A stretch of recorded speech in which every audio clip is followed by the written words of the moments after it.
Hey guys, welcome back to the Malbash Media Spotlight Show. Today, I'm really excited with the guest that we have. We have Kelly Desarla, and she is an actor and producer, director. I mean, she's done so many things.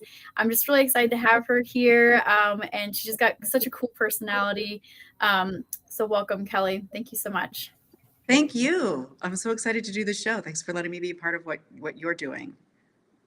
Absolutely. I'm really excited to kind of learn behind the scenes. It's always fun to learn from somebody who's been in it, especially from a woman's perspective too. I think it's just a completely different world, and just nice to have that for all the trailblazers. You're a trailblazer.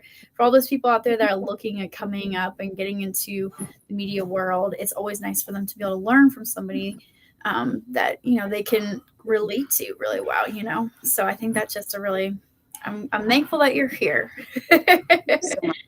Thank you so much. I feel really passionately about that. I think especially as women, we need to. Um, I read somewhere that there's 167 million of us. There's more women in this country than there are men. We are the majority, not the minority. And I I feel so passionately about supporting women. We're in this together. We're not competitors. We are teammates. And if I can help somebody who is a little younger avoid some of the mistakes that I've made, why wouldn't I want them to do that? I think it's really important, especially now with everything happening politically, that we rise up together.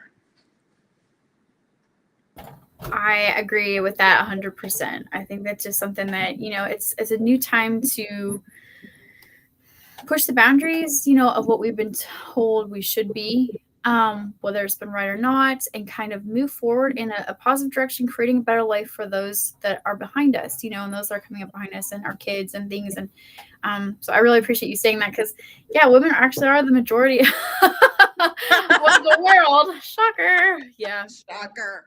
So yeah, it's always a good point to kind of bring that up. And it's like, why didn't we know this? And what are we doing to make that kind of a big thing? Is it really being taken care of as far as the women's? We've got some women's rights and stuff. I know this isn't going to be a political thing, but um, or do we really? Like, do we have it to the point where we really should? And I think that's something that we can really dive into super deep. And I think it's about time that more people stood up for that, and they stood up for the rights of women, because we're not animals. I have a whole new experience with a senator this past week, and I'm not even going to go into it, but basically I felt like I stepped back into 1800s. So, but we're not going to talk about that. We're going to talk about you and your experience and what inspired you to get into the media world and get into acting. And it's not an easy world to get into, especially for a woman, and what inspired you to get into that area, like the field of media, creating films and being in them? What was your inspiration? When I was growing up, we moved a lot when I was growing up. My dad was not in the military. It's always the first question. But we did move a lot for his job. And I found myself always making new friends and, experiencing new communities and having to figure out how to fit in. And I was a bit on the introverted side, so that was challenging for me. And in moments where I was feeling lonely and lost and whatever, film and television were the balm, the salve. It was the place I could go to escape whatever fear I had. And often whatever I was watching on television on my favorite show or in the movies, it maybe wasn't a direct thing about what was happening in my life, but there was some takeaway from that where I could feel like I was part of a larger community. And so it was always a field that I just absolutely passionately loved, but I was very shy. I'm not from a family of theater people, let alone film people. So it's kind of like a secret that I kind of kept to myself. I'm from a family of musicians. My parents are both, they both chose to do something else with their careers, but they're both very talented musicians. And it was a big part of my childhood. And so my first career was actually as a classical musician. That's what I went to college for. I got a bachelor's and a master's. And I was living in Europe. Uh, I doing some postgraduate work. I was doing some research that my intention was to take this research. I was living in the Czech Republic, which back when I was in college had recently left the USSR. And there was a lot of culture, especially from from the 20th century, that we weren't completely privy to because of the U.S. Russia conflict. So my plan was to go over there and to learn some new flute music, and I would research on it and then come back to the States and finish my doctorate and teach at a university. Well, living overseas was an extraordinary experience, some of the best of my life. And I did get to use a lot of my moving around a lot skills to study these people. They, oh my God, they're such a beautiful people. But I didn't speak the language. I couldn't even find, not only could I not find an English Czech language class, but I couldn't find a dictionary. So I went there completely dumb to the language. And because they had only recently been out of the USSR restrictions, one of the things you could not do in the USSR was learn English. So their second language was German or Russian. So most people did not speak English to me. So I had to study their faces, study the cadence of their language, their body language. Wow. And when I was leaving there, I taught English to foreigners to pay for my flute education. And when I was leaving, my students in their teacher reviews, a lot of them said, Kelly will be a famous actress one day. And it had always been my dream to be an actress. When I left there, I realized I'm taking such a big risk making my career classical music when it's not the thing I love. What am I doing? I need to take that. If I'm going to take the risk, I need to take it doing the thing I'm passionate about, which is telling other people's stories and talking about our shared humanity. And I can do that in this field. So that's how I got it. I got into it late. I was already in my late 20s when I started my first class. My first opportunity came really swift and fast, and I was not prepared for it. I missed it even. One of my friends here, I moved to LA. My parents had relocated here when I was finishing school overseas. So I moved out here. And one of my friends I met was the wife of a cinematographer who was doing J.J. Abrams' first show. And my friend was a model in Europe and from the Czech Republic, actually. And she said, Kelly, you're going to need headshots. I was just taking my first class. I didn't even think I could have an acting career at this late age. In classical music, if you're past 22 and you're not in a symphony, you've sort of aged out of performance. You're probably going to be a teacher. So I was 27 when I moved out here. So I wasn't thinking I could do this for a living. I was just thinking maybe I would do it for myself as like a hobby. And my friend took some photos of me, and she had the negatives out on the counter, and her cinematographer husband saw them and said, oh my God, I need to get her on the show. And she shared this with me, and I didn't take it seriously. No one had ever helped me before. I thought that's a sweet thing to say. He's being supportive, but it's not going to actually happen. And sure enough, I get a call with my call time for, oh God, what was that very first show he did? Oh, I'm blanking on that. It doesn't matter.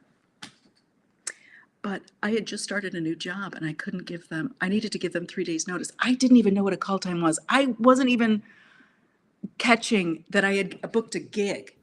Right. I was like 4 weeks into my first acting class. Wow. Yeah. And I didn't even, none of this registered until like 10 years later. I'm sitting in a J.J. Abrams movie and I'm flashing back to the conversation going, oh my God, what did I do? I told them I couldn't go because I had a job. So yeah, that's how acting came to me. It was an accident. It was like stumbling into it late and yeah. That's That's it. amazing.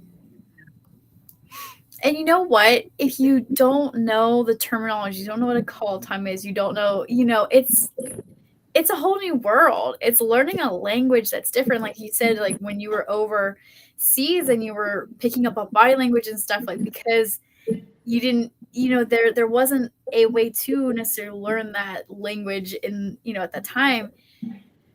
It's kind of the same with acting, and it's just like it's a whole new world to learn that, and so it's really interesting, and it's kind of, that's I love how you said that because I guarantee you there's more than one person that has experienced that. You don't know necessarily the magnitude of what you're being asked to do, and I was offered to be a background, like an extra on the L Word, right?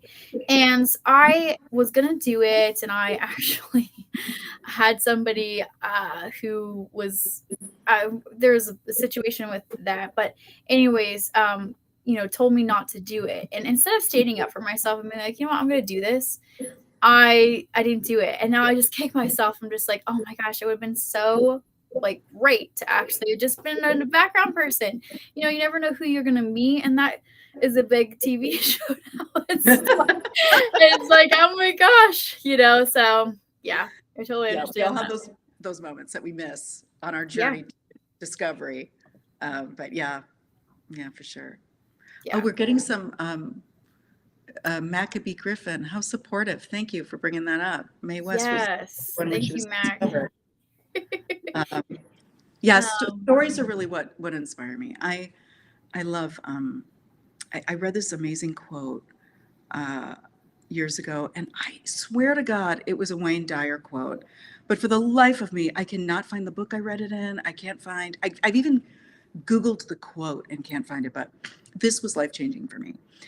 The quote was, when we realize that our story is everyone else's story and everyone else's story is our story, that is love. And that's a big reason why I do what I do. It's my way to connect with people. And I feel it's so powerful. I think one of our shared wounds as like a human body is that we're disconnected from each other. We're lonely. You can be married and be lonely.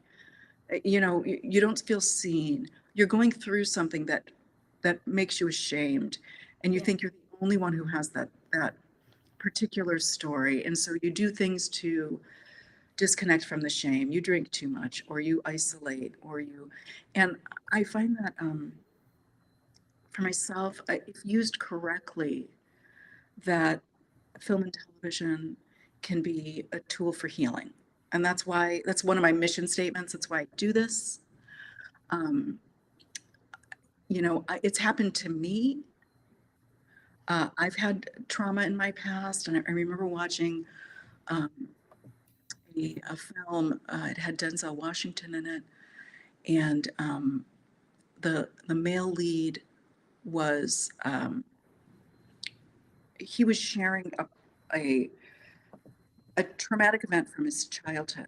It was my traumatic event, but I was watching it spoken by a male who was so strong and um, alpha, and something about that, some switch went on in me, and I was able to find some strength. Like, it took a lot of the weight of the shame away. Someone else had my experience, and it wasn't a weak person who shared my experience. It was this person who's so strong.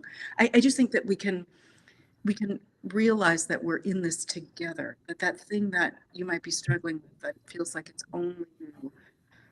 I promise you, there are so many people going through the same thing, and we can come together in a healthy way through art. And that's why I love this field. This field has a lot of problems too, but in its idealistic state, this is what it can do, I think. exactly.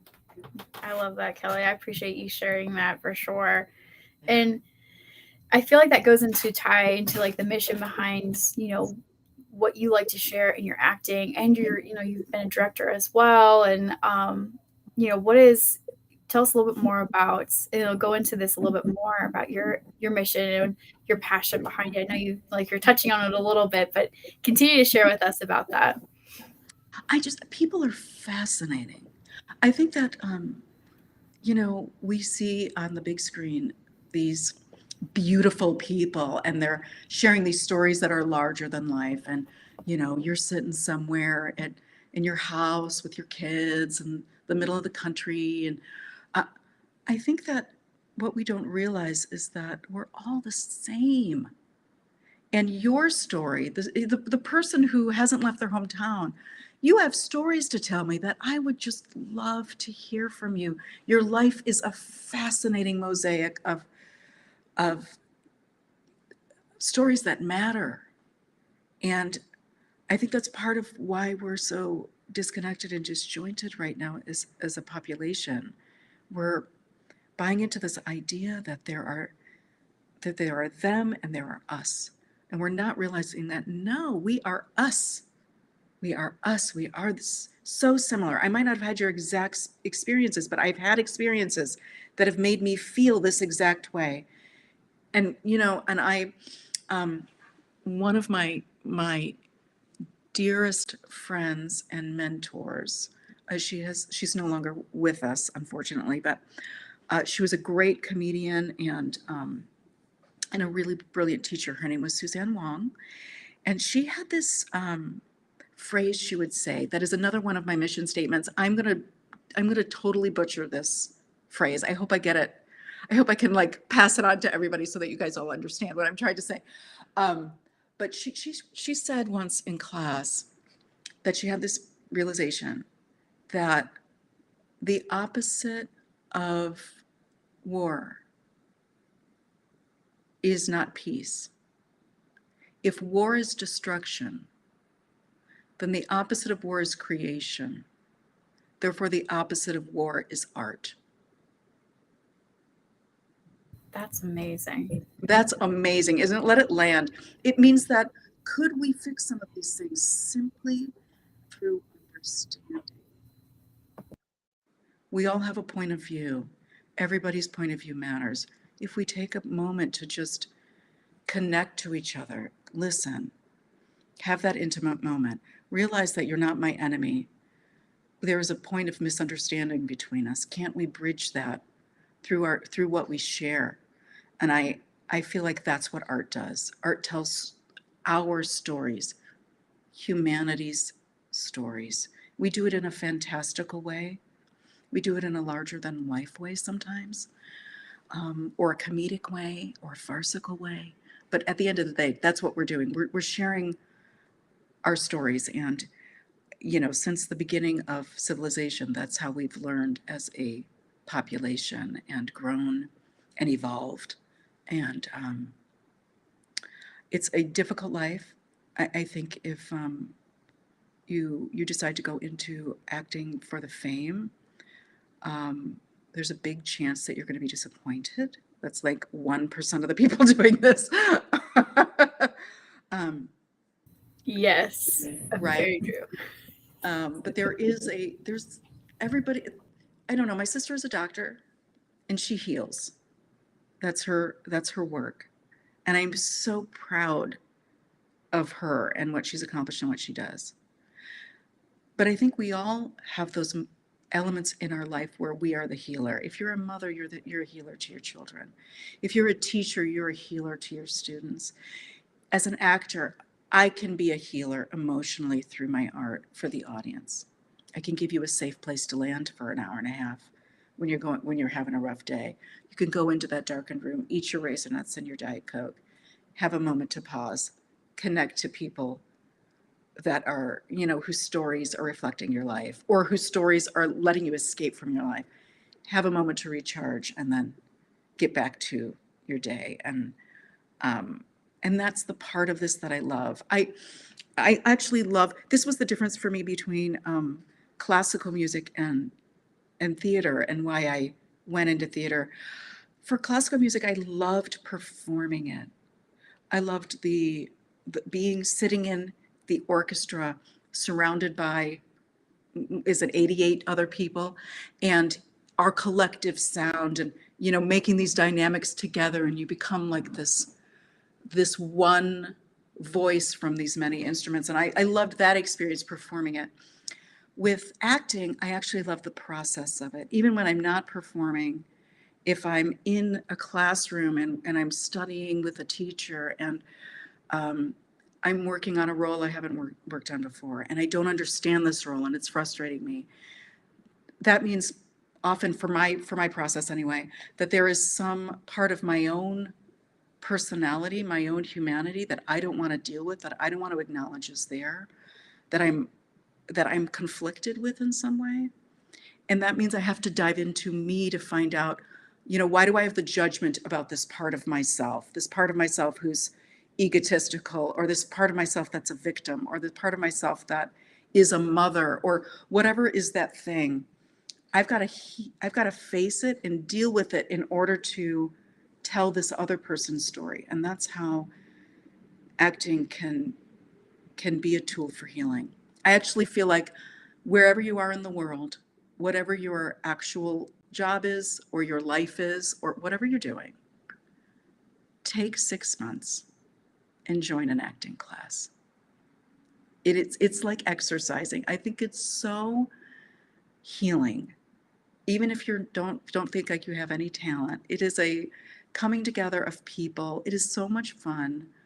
And it's a real opportunity to get to know yourself better. And as you're getting to know yourself better, you become way more compassionate to other people.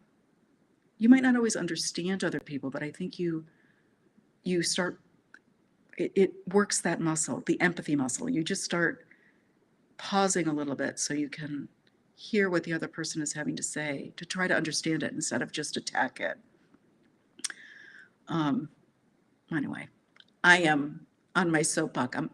I'm hopping off now. I'm sorry about that. No, Kelly, I love it. It just, and your voice is it's so peaceful. I think there's there's different vibrations in people's voices, right? And how some voices just have this, like, they hit that decibel where it's very zenny, and it connects in the person's mind, where it just creates this form of peace. And it's very much, I feel like that you have very close to that, if not, that exact same voice. I know there's only a few people in the world that have that range, but it's really great getting to listen to you, because it's very peaceful. I love it. Thank you for that. I think we all think our own voice sounds terrible. I always shocked when I actually hear my voice back. Whoa, what is that? Yeah, I listened to myself a couple times, and it was funny. I was in a choir one time, and now I don't know what happened in between, but people are like, "You sing so good now." Back in the day, I guess I didn't. Whatever. But the choir director, he's like, he stops everybody. He's like, "I hear this very childish voice right here," and he points almost exactly at me. I'm just like, "Do you want me to just get out? Like, if you really do, just tell me." It's like, Oh my thanks for being gosh. subtle. Whatever. I hope that was, maybe he meant childlike, maybe he meant innocent. I'm sure he meant a compliment in there, and his I use hope of the so. English language was just not spot on. You know what? I like to think that, for sure. That's what I think. Pure was the word he was looking for. Pure voice. Yes, exactly. Um, I think that's, yeah. You know what, Kelly? I'm going to take that. I'm going to Yep. take it. Now, you've gotten you have a recent role that you've gotten in Disappearance of Deliverance, written by Michael Marks and directed by Stacey Alfonso. And you guys are in the process of creating the film, which will show a little bit about how you guys can get involved for those who are watching and everything. And thank you, Mac, for your encouraging comments. I know they're not all showing up here on the screen, but he's been encouraging us along. So thank you, Mac, for that.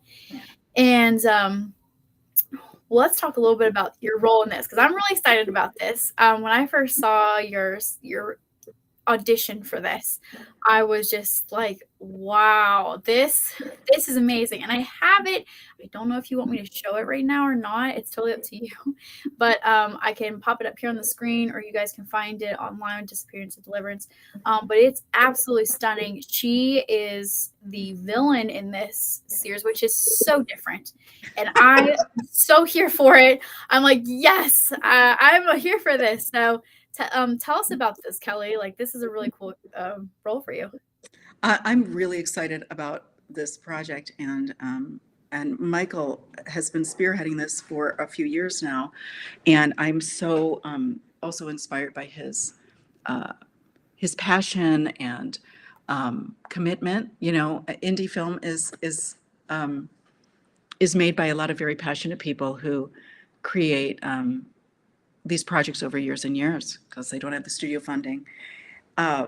So Michael wrote a script, and one of the things that I was really inspired by with this script is that everybody's part in this script is non-traditional casting. So our, you know, our victims in this script, first of all, our lead hero is an African American male, and he's the victim in the story. Your villain is the white woman, and I, as a one of the things about Hollywood that is less idealistic and more frustrating is, uh, besides the obvious political stuff we won't talk about, uh, but there, you get stereotyped. And so, as a middle aged white woman with freckles, uh, the roles I get offered are never the villain role. I'm the I'm the best friend. I'm the nurse. I'm the teacher. I'm the mom. It's all these very vanilla kind of um, these little supporting parts to get us through the story. And when I got called in to read the part of a villain, I just was even just the audition was a thrill. Um, and I feel on a much larger level. Um, so I'm very passionate about women's rights, and um, I obviously I would be. I am a female. Um, as women, if we are going to want to be fully seen as equals in this country, hopefully we'll get that Equal Rights Amendment passed. We'll talk about that a little later. Um, I think it's also important to us to break the stereotypes. We're not always the good person in the story. I think part of uh, uh, stereotyping women and part of our like equality journey, feminist journey, if you will, is acknowledging that women can be real jerks. Women are the villains in life just as often as the men are.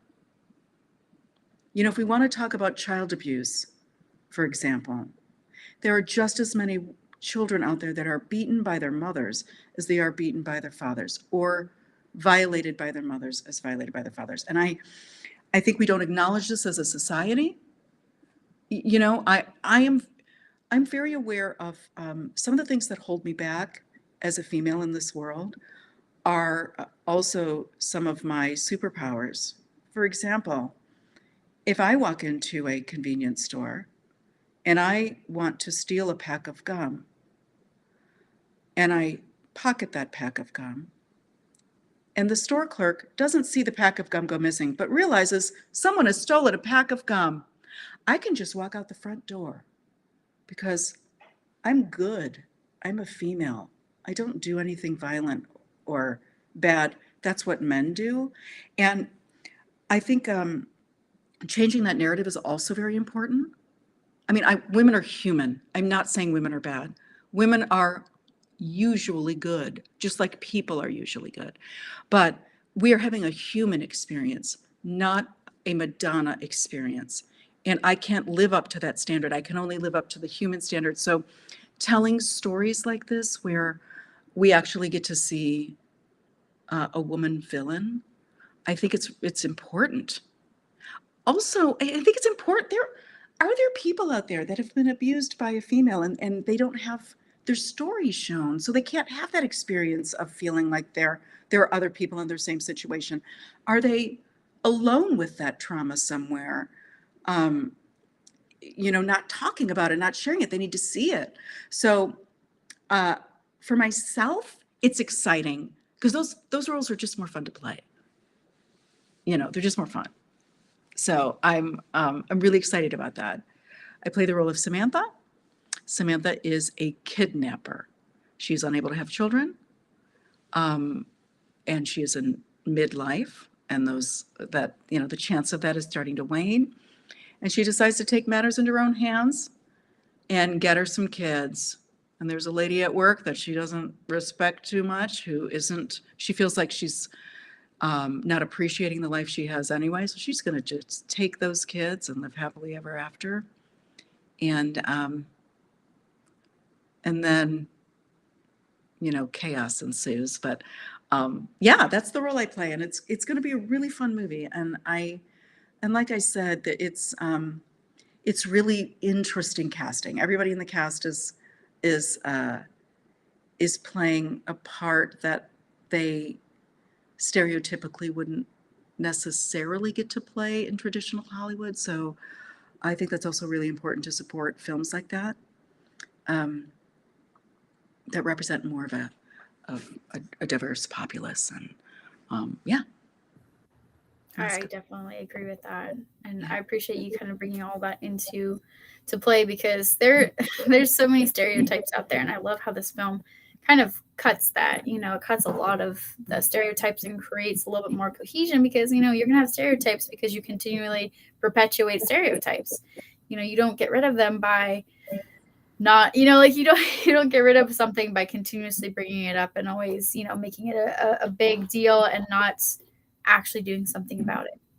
So I actually going to go ahead and play a little bit of your audition reel for it, which is going to be exciting. And I absolutely love this, because this is just, you're such a powerful actress. I absolutely am like, I just love this to death. So we'll play a little piece of this, and then you can talk a little bit more about your kind of excitement behind this. But I'm going to pop this up here. I'll handle this bitch before I put a bullet between her eyes. I'm the goddamn charge nurse here today, and I am taking charge.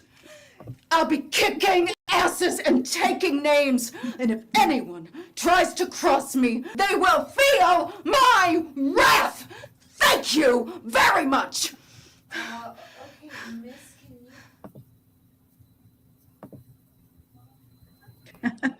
You're such a powerful actor. I absolutely love that. When I saw that within his,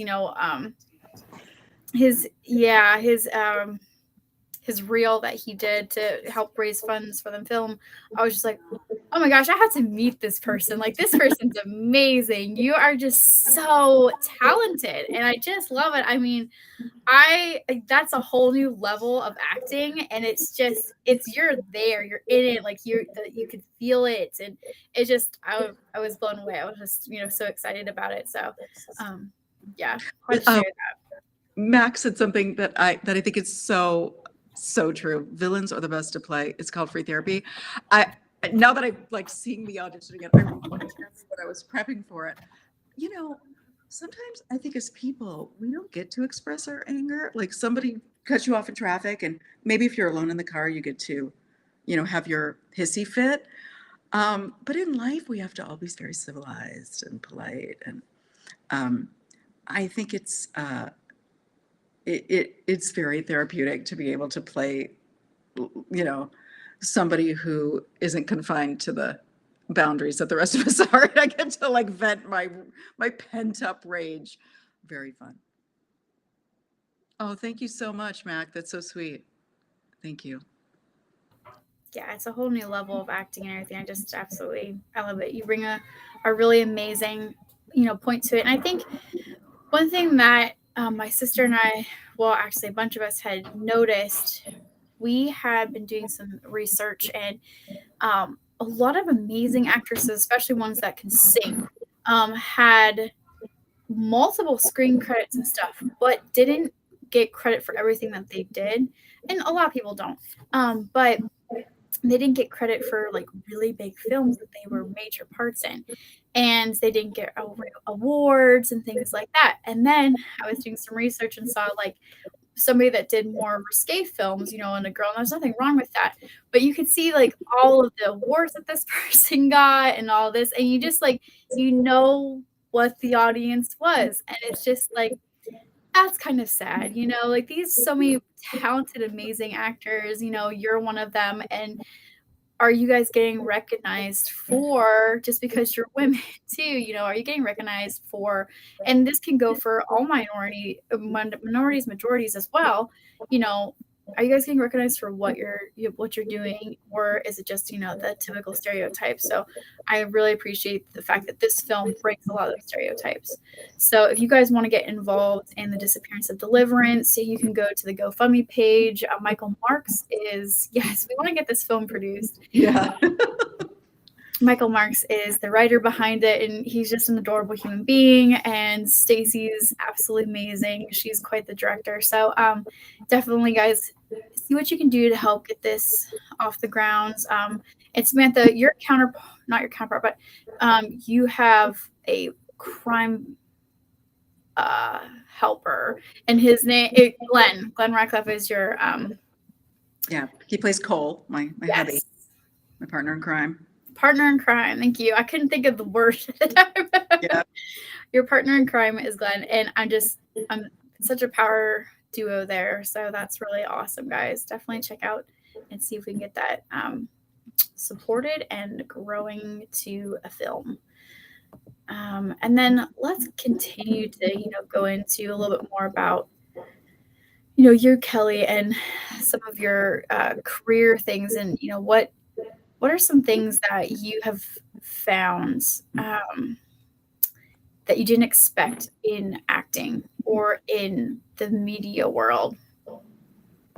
It's interesting. When I was getting started in the early 2000s, Hollywood was still very much a pre-Me Too Hollywood.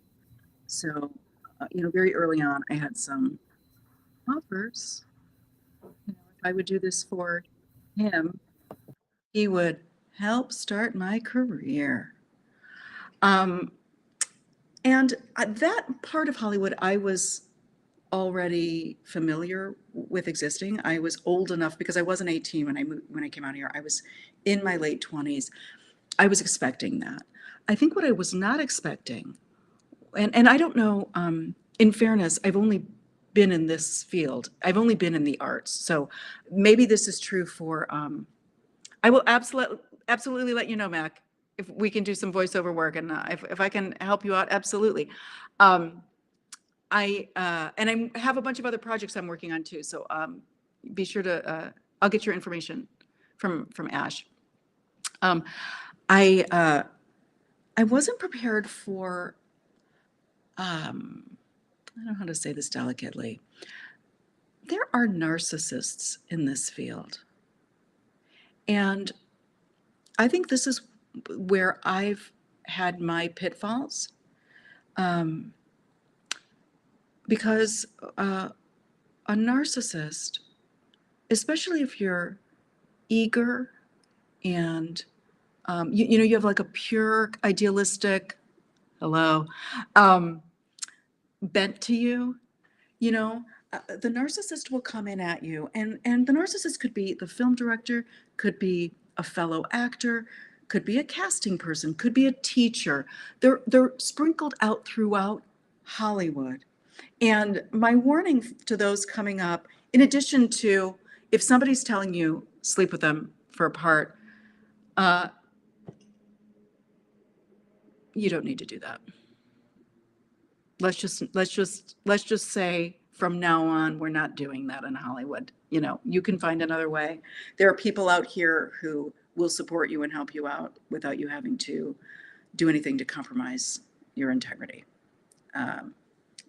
And while that might not be 100% true, we might still be transitioning into an industry that's more fair. I'm just putting it out there that it is more fair. And yeah. And I understand, Ashley, you've got a great organization that can help those people out. So maybe we can talk about that a little bit on the show too. Anyway, I've totally lost my train of thought. What were we talking about? Oh, in Hollywood, narcissists. Okay. So here's the deal. You're going to meet somebody and they're going to be like super into you. They'll make you feel so seen. They'll be so charming and so complimentary of all of the things that you've accomplished, even if minor little things. They're going to make you feel like they were major and, oh my God, I wish I could be just like you.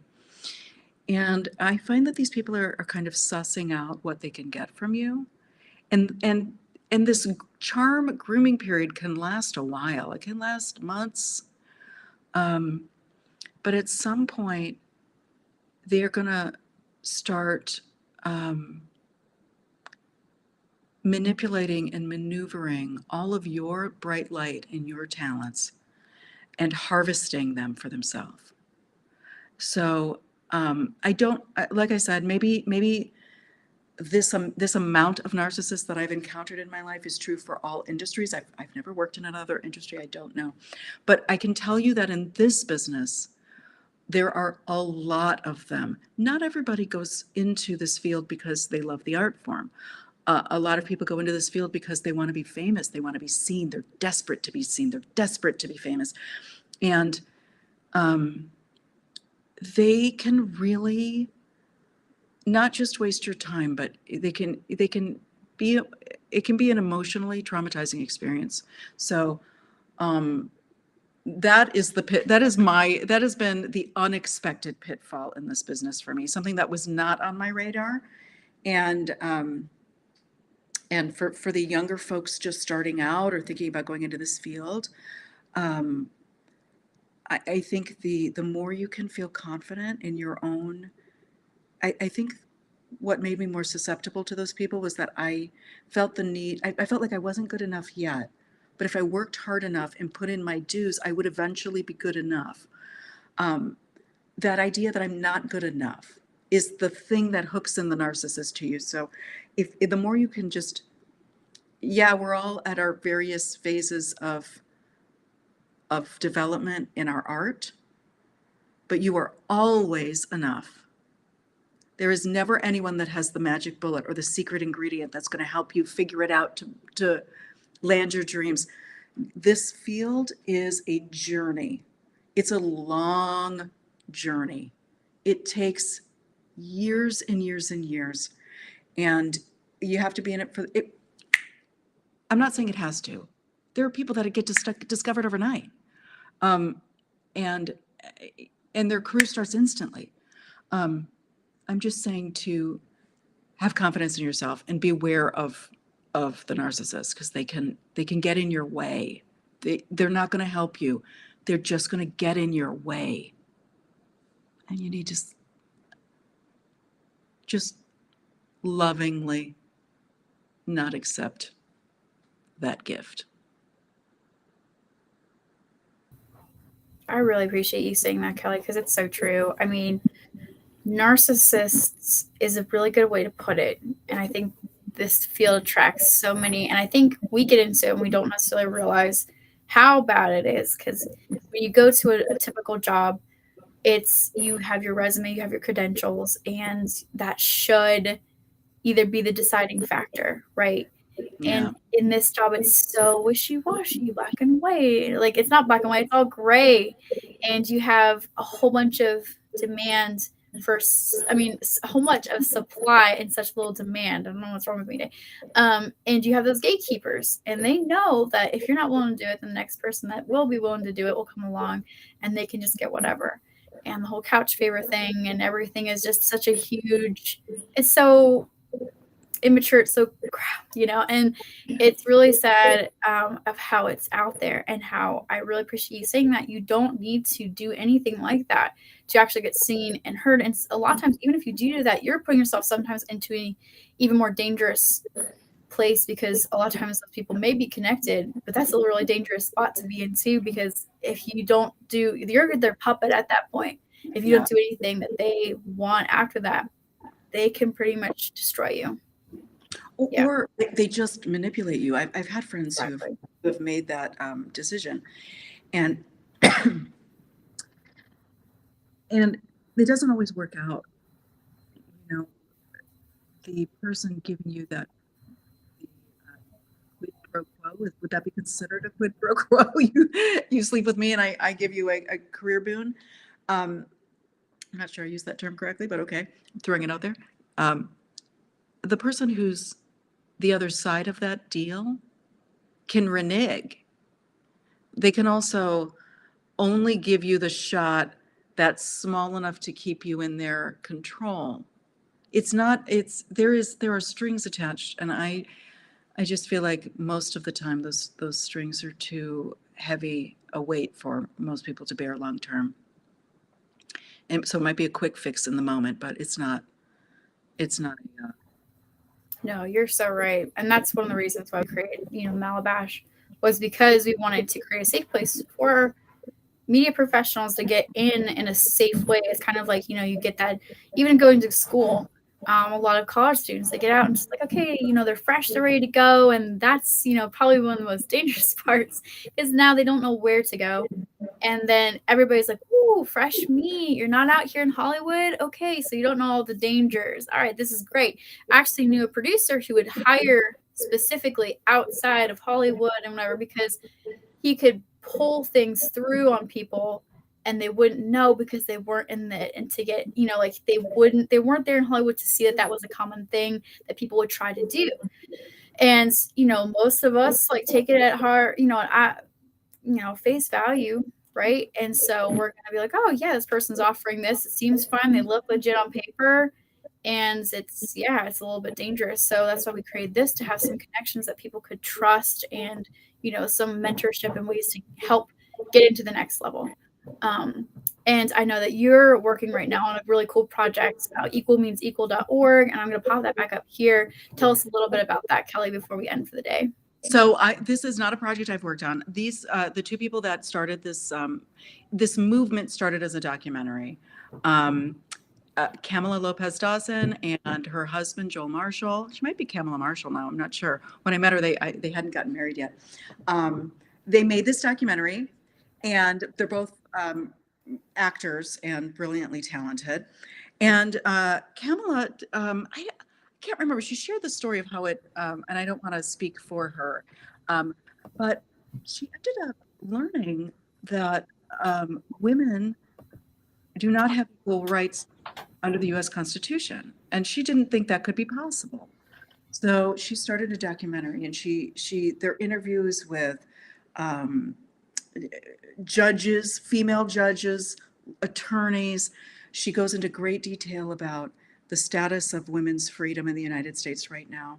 There was this really stunning slide in the documentary where she shows from little bodies, like one body represents 1,000 people, one of those things. The amount of women that die every year at the hands of their domestic partner, their husband or their partner, domestic violence, versus the number of people that have died in the Iraq War from 2000 to 2015, and more women die every year than the amount of soldiers that died in that war for the entirety of the war.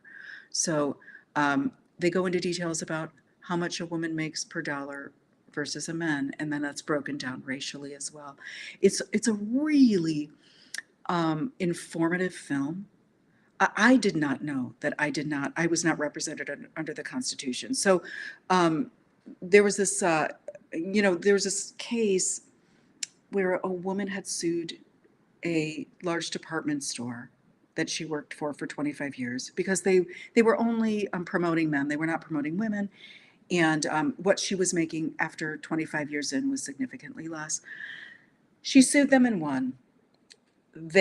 they appealed. It went to the next course. She sued them and won. She sued them and won. She sued them and won. When it got to the Supreme Court, they overturned it and ruled in favor of the department store. Why? Because women are not guaranteed equal rights under the US Constitution. All men are created equal. Now, I learned in elementary school that men meant men and women. It was the way in English grammar, when you have a mixed group of people, that you talk about both groups, man as in mankind. And in the 18th century, that is what that term meant. But our Supreme Court has decided that is not what it means. That's not what the founders intended. So I grew up when they were trying to pass the ERA. I was a small child. I didn't understand it. The point is, it never passed, but only we're like one state shy of it passing. And there's no, Kamala uncovered, I'm butchering this now, but she uncovered that it's not too late, that there was no expiration date, or there was some sort of loophole. So that's become her mission, is to get the ERA passed from the original, appeal in the 80s. And she's made a brilliant documentary. If you are at all interested in, if you're a female and want to educate yourself on what's going on with other women who are less supported and protected than you are, or just for yourself. That's the thing. We all think we're privileged because we're college educated and whatever. This documentary is just horrifying when you realize what you haven't realized about yourself. But also, if you're a man and you have women in your life that are important to you, you have female children, you have, your partner that you love, you have sisters. Boy, we need you right now, guys. It's an important documentary, and so the website will link you to ways you can watch the documentary. Kamala's also started a movement, Equal Means Equal, and she does a lot of good works around that. And oh my God, hold on, what? On July 20th, what? Oh, let's read that. The 38th state ratified the Equal Rights Amendment. Okay, I think they need, oh, that's amazing. I think they need 39. Anyway, check out the website, educate yourself on the movement. I think it's important right now with everything that's happening with recent Supreme Court rulings. Ladies, we need to know. There's no excuse. You can't not know the truth about your own status in this country. We don't have that luxury anymore, in my opinion. And there are women that need you. No, that's so true. Yeah, we really need help with that. It's very important, and it's becoming more of a pandemic than coronavirus is. I hate to relate that because it's such a trigger for so many people. But the pandemic in its 2.5 years has killed 1 point so many million people in the U.S. alone, but 10 million people die a year from domestic violence, and so it will eventually affect pretty much everybody if we don't do something about it. And so yes, stand up for women's rights and to be able to pass these laws. There's trailblazers out there that are willing to put in the time and the effort and the constant battling to do this. And so if you guys can help support them, that's absolutely amazing. So definitely go to the website here. And Kelly, thank you so much for bringing this up. It's something that's really near and dear to my heart, and I just I definitely really appreciate that. So thank you so much. And are there any last words that you have before we end for today? The only thing I'd leave, just in case that there's some person out there who's always dreamed of making a break from your life and doing something ridiculous like going into the arts, give yourself the gift. You're worth it. Do what you love, and the right opportunities will fall your way, and your life will be exactly what it's supposed to be. Trust that thing, that flame that's sparking in you, is given to you by whoever you believe is your higher power. It's a calling and a gift. And best of luck. And if there's, my website's kellydesarla.com. You can reach me if there's ever a way that I can, support anyone who's new to the business. I'll give you any advice that I have to offer for whatever it's worth.